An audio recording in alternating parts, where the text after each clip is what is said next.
골로새서 말씀을 살펴보고 있는데, 이 골로새 교회는 바울이 직접 세운 교회가 아니라 에바브라에 의해서 세워진 교회였습니다. 그래서 바울은 이 골로새 성도들을 실제로 한 번도 본 적이 없지만 그럼에도 그들 역시 그리스도 안에서 한 가족이라는 것을 인식하고 애정 어린 마음으로 이 골로새 성도들을 위해 편지를 기록합니다. 바울은 그들을 위해서 기도할 때마다 감사한다라고 고백하면서 편지를 시작하고 있는데, 바울이 이처럼 감사의 고백을 할 수 있었던 것은 골로새 교회 성도들에게 심겨진 복음 때문이었습니다. 복음이 그들에게 심겨지고 또 복음의 열매가 맺히기 시작했다는 것은 하나님께서 그들에게 역사하시기 시작하셨다는 것이었고, 그들 안에 일하기 시작하신 그 하나님께서 반드시 그 일을 완성시키실 것이기 때문에 바울은 그들을 위해서 기도할 때마다 감사한다라고 고백할 수 있었습니다. 오늘 말씀은 그런 바울의 감사의 고백에 이어서 바울의 기도에 대해서 우리에게 보여주고 있습니다.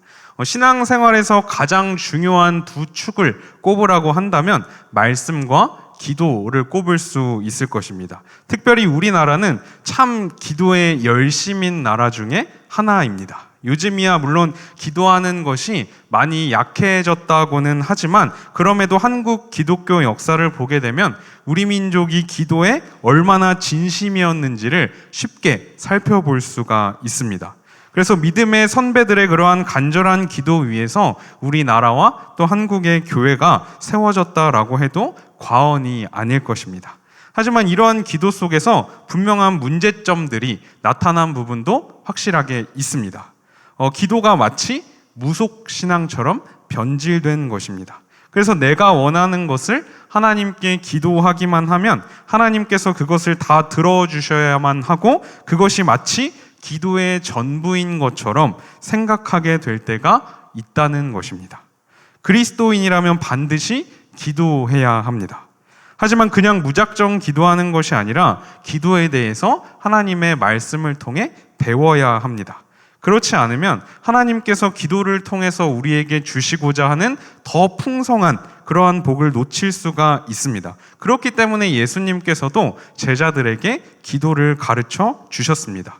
우리가 오늘 함께 읽은 이 골로새 성도들을 위한 바울의 기도를 통해서 기도의 중요한 부분들을 다시 한번 좀 살펴보고 우리의 기도를 한번 점검해 볼 수 있는 시간이 되기를 소망합니다.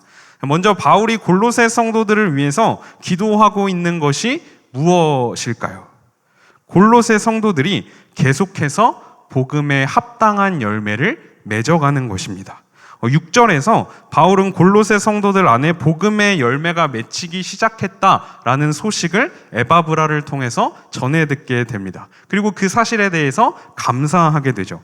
그런데 거기서 끝나는 것이 아니라 이제 골로새 교회 성도들에게 맺히기 시작한 그 복음의 열매가 그들에게 더욱더 풍성하게 맺혀지기를 기도하고 있는 것입니다. 그래서 9절과 10절을 보면 복음에 합당한 열매를 이렇게 표현을 하고 있습니다. 하나님의 뜻을 아는 것으로 채워지고 주께 합당하게 행하는 것, 이것이 복음에 합당한 열매입니다. 그리고 이것이 바로 기도의 목적입니다. 단순히 나의 문제가 해결되고 내가 바라고 있는 그 어떤 것이 이루어지는 것이 기도의 목적이 아니라는 것입니다. 그것을 넘어서 하나님께서는 그 기도를 통해 우리가 하나님의 뜻을 알게 되고 또 하나님께 합당하게 행하게 되기를 원하신다라는 것입니다. 여기서 기독교 신앙의 중요한 원리가 한 가지 등장을 하는데, 하나님의 뜻을 아는 것으로 채워지게 되면 하나님께 합당하게 행하게 된다는 것입니다. 알면 행한다라는 것이죠. 기독교의 신앙은 결코 지식을 무시하지 않습니다. 교회에서 신앙에 대한 질문을 던지면 믿음 없는 것처럼 여겨지던 시대가 있었습니다.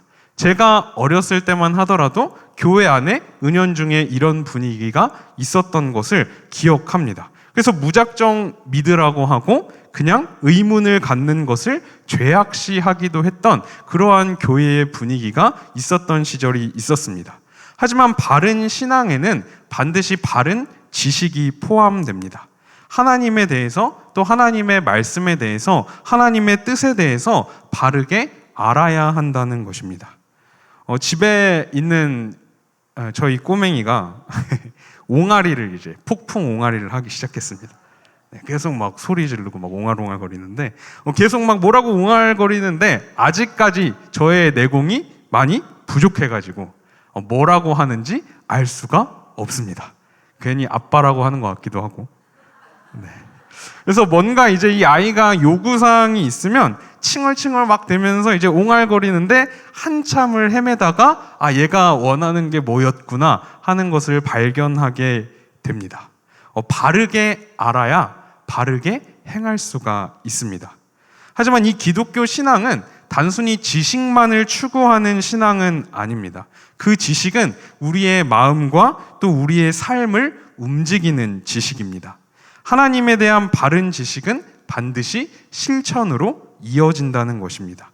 지식과 실천이 결코 분리된 것이 아니라는 거죠.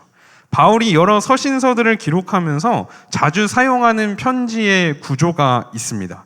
앞에서 지식적인 부분, 교리적인 부분을 이야기한 후에 뒤에 가서 그것이 실제 삶에서 어떠한 모습들로 나타나게 되는지를 이야기합니다.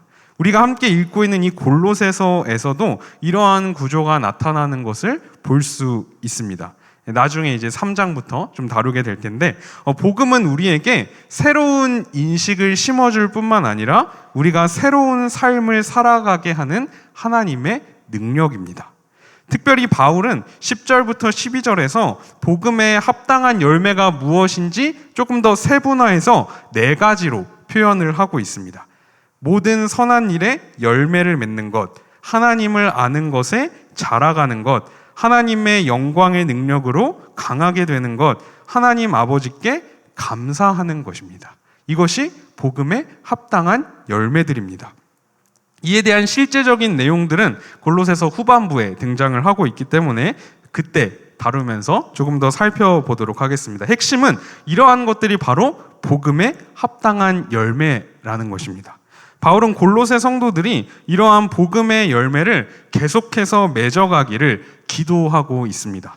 그런데 9절을 다시 한번 보게 되면 바울이 이러한 기도를 하는데 어떻게 하냐면 그치지 않고 구한다라고 말하고 있습니다.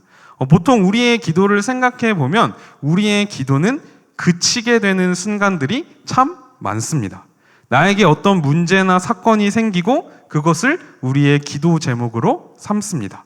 오늘 시험이 있는데 시험을 잘 보게 해주십시오. 큰 병에 걸려서 치료를 해야 되는데 치료 잘 받고 병이 깨끗하게 낫게 해주십시오. 자녀가 이제 결혼을 앞두고 있는데 믿음의 배우자를 만나게 해주십시오. 이러한 기도의 제목들이 있습니다. 그리고 이러한 기도 제목들을 가지고 기도하기 시작합니다. 그러다가 그 사건과 그 문제가 해결되면 더 이상 그 문제를 가지고 기도하지 않습니다. 기도가 그친 것이죠. 그런데 바울은 뭐라고 고백하고 있습니까? 우리도 듣던 날부터 너희를 위하여 기도하기를 그치지 아니하고 구한다라고 이야기합니다. 기도하기를 그치지 않는다고 고백하고 있습니다. 바울이 골로새 성도들을 위해서 기도하고 있는 이 기도의 제목은 멈출 수 없는 기도의 제목이라는 것이죠. 바울이 기도하던 것이 무엇이었습니까? 골로새 성도들이 복음에 합당한 열매를 맺는 것입니다. 복음에 합당한 열매를 맺는 것은 어느 한순간에 일회적으로 이루어지는 일이 아닙니다. 우리의 평생에 걸쳐서 지속적으로 이루어져 가는 일이 복음에 합당한 열매를 맺는 일입니다. 나 이제 하나님의 뜻에 통달했어. 나는 이제 하나님의 뜻을 행하는 것에 더 이상 부족함이 없는 경지에 이르렀어. 우리가 이렇게 말할 수 있을까요? 결코 없을 것입니다.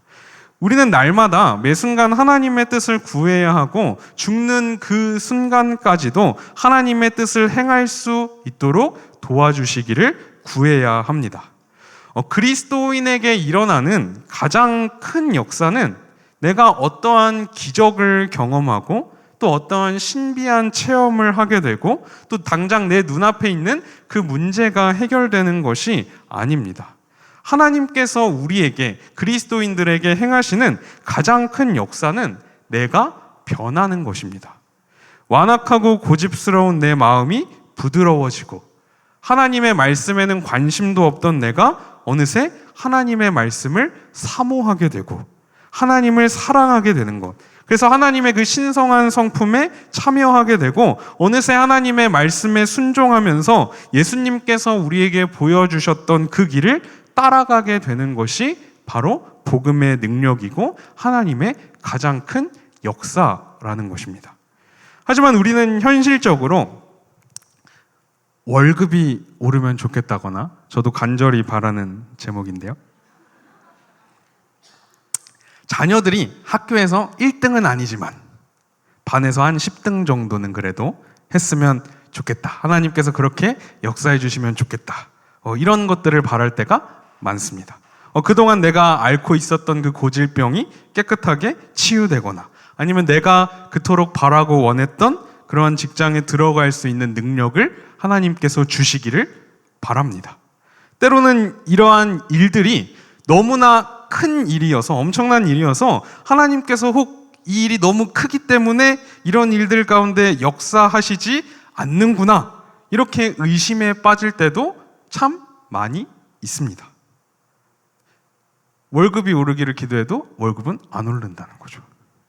하지만 하나님께서는 우리의 생각과는 반대로 말씀하십니다. 얘야, 그것은 나에게 너무 쉬운 일이란다. 오히려 하나님께서는 우리가 생각하는 그런 일들보다 더 크고 놀라운 일에 관심을 가지고 계십니다. 나의 관심은 바로 너에게 있단다. 네가 부요할 때도, 네가 가난할 때도, 네가 형통할 때도, 네가 고난 가운데 있을 때에도 내가 너를 위해서 행한 일에 감사하고 복음에 합당한 사람으로 너를 빚어내는 것이 나의 목표란다 말씀하시는 거죠. 복음에 합당한 열매를 맺는 일은 우리의 힘으로 할 수 있는 일이 아닙니다. 그리고 이 과정이 결코 쉬운 과정도 아닙니다. 우리의 능력을 넘어서는 그 현실과 끊임없이 부딪혀야 하는 과정이고 또 나 자신을 계속해서 부인해야만 하는 그러한 고난의 과정입니다. 하지만 그럼에도 우리가 이 길을 끝까지 갈 수 있는 것은, 아니 조금 더 정확하게 말하면 이 길을 끝까지 가게 되는 것은 이 일을 시작하시고 이루시는 분이 바로 하나님이시기 때문입니다. 그렇기 때문에 우리는 날마다 하나님께 기도로 나아가야 합니다. 우리의 힘이 아니라 하나님의 능력으로 그 일을 이루어 주시기를 구해야 합니다. 하나님께서 우리 안에 심어주신 그 복음을 우리가 더 분명하게 알게 해주시고 그 능력을 의지하며 하나님의 뜻이 우리의 삶 속에 이루어질 수 있게 해달라고 기도하며 나아가야 하는 것입니다. 우리가 이처럼 하나님의 능력을 구하고 또 하나님을 의지하면서 기도할 수 있는 것은 하나님께서 우리를 위해서 아주 특별한 일을 행해 주셨기 때문입니다. 복음은 하나님께서 우리를 위해 행하셨다는 선포입니다. 하나님께서 우리를 위해 어떤 일을 하셨습니까? 13절을 보면 하나님께서 우리를 흑암의 권세에서 건져내셨다라고 이야기합니다. 우리는 원래 흑암의 권세 아래 있었던 자들입니다. 이 말은 우리가 죄의 영향력 아래에서 태어났고 죄의 지배를 받으면서 하나님을 거역하며 살아갈 수밖에 없는 죄인이었다는 것을 의미합니다. 그래서 에베소서에서는 이것을 우리가 본질상 진노의 자녀였다라고 기록하고 있습니다. 하나님과 원수 관계였다는 거예요. 하지만 하나님께서 우리를 그 흑암의 권세에서 건져내셨습니다. 그뿐만이 아니라 그의 사랑의 아들 곧 예수 그리스도의 나라로 우리를 옮겨 주셨다라고 성경은 분명하게 이야기하고 있습니다. 한 집에 불이 나서 부모는 다 죽고 갓난아이 혼자 그 불길 속에 놓여 있습니다. 아기를 단지 불에서 건져내는 것만으로는 그 아기가 제대로 된 삶을 살아갈 수 없습니다. 그 아기가 온전한 삶을 살아가기 위해서는 아이를 사랑해주고 그 아이의 필요를 채워주고 그 아이를 사랑으로 양육해 줄 수 있는 새로운 부모가 필요합니다. 하나님께서 우리에게 행하신 일이 바로 이와 같은 일이라는 것입니다. 하나님께서 흑암의 권세 아래 죄의 지배 아래 있던 우리를 건져내셨을 뿐만 아니라 하나님의 나라로 우리를 옮겨주셨습니다. 이 말이 무슨 의미냐면 고아와 같은 우리를 하나님께서 그냥 내버려 두지 않으시고 우리의 완전한 부모가 되어주셔서 우리를 사랑해 주시고 우리를 책임져 주시고 우리를 하나님의 뜻대로 자랄 수 있도록 우리를 붙잡아 주셨다라는 것입니다. 이 일은 우리에게 거저 주어진 하나님의 놀라운 은혜지만 그냥 이루어진 것은 아닙니다. 14절을 보니까 그 아들 안에서 우리가 속량 곧 죄사함을 얻었다라고 기록하고 있습니다. 이 속량이라는 말은 값을 지불했다라는 말입니다. 성경은 죄의 대가가 사망이라고 이야기하고 있습니다. 그러니까 우리가 속량 곧 죄사함을 얻게 된 것은 하나님의 아들 예수 그리스도께서 죄인인 우리를 대신하여 십자가 위에서 죽으시고 부활하심으로 우리의 모든 죄값을 다 지불하셨기 때문에 그래서 우리가 속량, 죄사함을 얻게 되었다라고 성경은 이야기하고 있는 것입니다. 그런데 여기서 끝이 아니에요. 여기서 끝이 아니라 하나님께서는 예수 그리스도를 통해서 우리의 모든 죄값을 대신 지불해 주셨을 뿐만 아니라 우리가 성도의 기업의 부분을 얻기에 합당하게 해주셨다라고 성경은 이야기하고 있습니다. 자녀로서 부모의 모든 유산을 상속받을 수 있는 그 자격을 주셨다는 것입니다. 계좌에 숨어있는 그런 돈을 찾아준다라는 광고를 이제 인터넷에서 본 적이 있어요. 그래서 나에게 숨겨진 돈이 얼마나 있나 한번 조회를 해본 적이 있습니다. 조회를 딱 해보니까 놀랍게도 한 몇천만 원 있었으면 좋겠는데 그렇지는 않았고 몇만 원 정도가 있었습니다. 네, 그런데 그것을 받으려고 하니까 막 인증해야 되고 막 가입해야 될 것들이 너무 많은 거예요. 너무 귀찮고 꽤 복잡한 과정이었지만 그래도 기쁘게 그 일들을 해 나갔습니다. 왜죠? 저에게 속해 있는 그 몇만 원을 얻기 위해서요. 자, 그런데 만약 나에게 수백억의 유산이 상속되어 있다라는 것을 알게 되었다면 어떻겠습니까? 그것을 얻는 절차가 조금 복잡하고 귀찮다고 해서 그것을 포기하시겠습니까? 절대 그러지 않겠죠.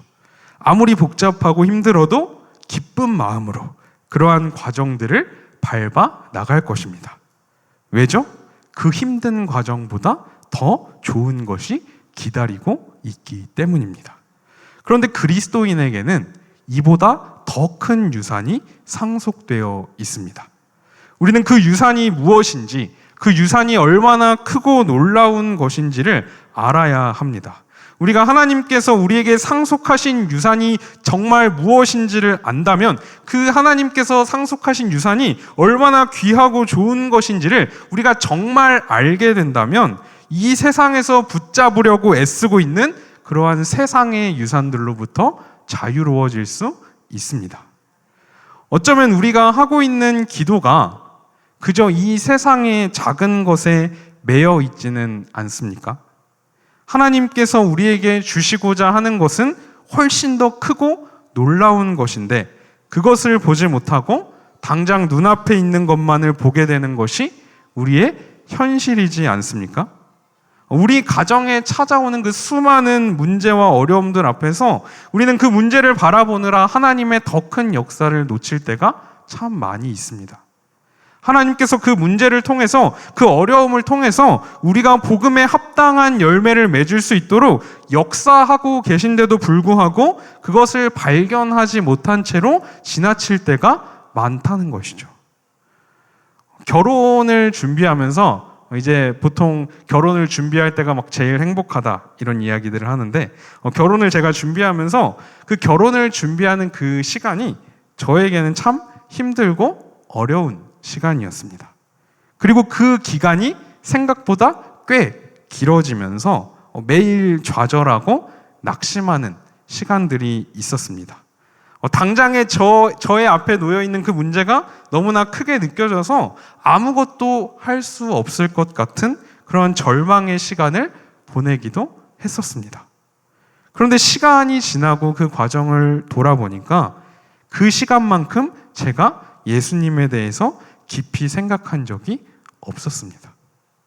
그 시간을 지나면서 하나님께서 제가 얼마나 더럽고 추악한 죄인인지를 돌아보게 해주셨어요. 하나님께서 그 시간들을 통해서 지금도 너무나 부족하지만 그 시간들을 통해서 인내를 배우게 해주셨고 또 그 시간들을 통해서 저의 성품을 조금씩 다듬어가고 계셨다는 것을 시간이 한참 지나고 나서야 깨닫게 되었습니다. 그러니까 제 안에서 이것을 깨닫고 나니까 제 안에서 이런 고백이 그때서야 터져 나오더군요. 하나님, 이 시간들을 저에게 주셔서 감사합니다. 하나님께서 저를 빚어가고 계셨군요. 하나님께서 나를 하나님께 합당한 사람으로 빚어가시려는 더 큰 계획이 있으셨는데 제가 그것을 보지 못하고 있었군요. 하나님, 감사합니다. 우리의 기도가 단지 우리의 문제에 머무르는 기도가 되지 않기를 바랍니다. 오히려 그 문제들을 통해서 우리를 복음에 합당한 사람으로 빚어가기 원하시는 그 하나님의 크고 놀라운 계획을 신뢰하고 바라볼 수 있는 은혜가 우리에게 있기를 원합니다. 그래서 하나님께서 우리에게 행하시는 그 일들로 말미암아서 우리가 하나님께 감사할 수 있는 우리가 되기를 소망합니다. 복음은 우리를 완전히 새로운 존재로 바꾸어 놓습니다. 보통 차가 더러워지면 세차를 하게 되죠. 그런데 세차를 한다고 해서 그 차가 다른 차가 되는 것은 아닙니다. 예전에 제 차가 모닝이었었는데 더러운 모닝을 세차하면 뭐가 되죠? 깨끗한 모닝이 되는 거예요. 하지만 복음은 우리를 완전히 새로운 존재로 만듭니다. 마치 모닝이 람보르기니가 되는 것과 마찬가지입니다. 그래서 고린도후서 5장 17절은 우리에게 이렇게 선포하고 있습니다. 누구든지 그리스도 안에 있으면 새로운 피조물이라.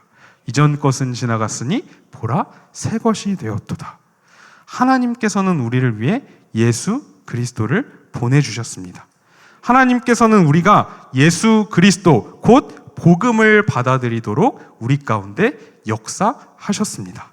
하나님께서는 예수 그리스도 안에서 우리를 새로운 존재로 창조하셨습니다. 그리고 하나님께서는 우리로 하여금 복음에 합당한 열매를 맺도록 우리 안에 역사하십니다.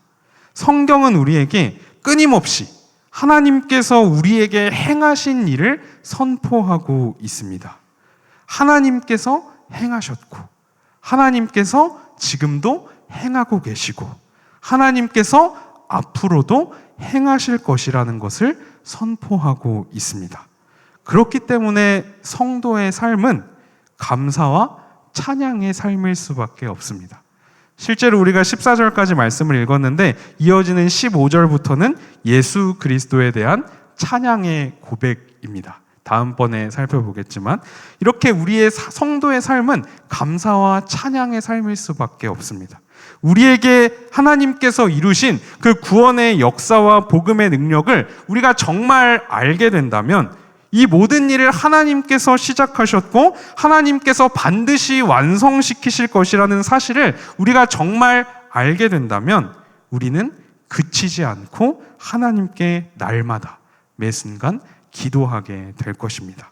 그리고 하나님께서는 그런 우리의 기도 가운데 역사하셔서 하나님의 선하신 뜻을 알게 해주실 것이고 그 뜻대로 행할 수 있는 능력을 우리에게 넘치도록 부어주실 것입니다. 이러한 기도가 회복되는 오늘 이 시간 되기를 소망합니다. 기도하겠습니다.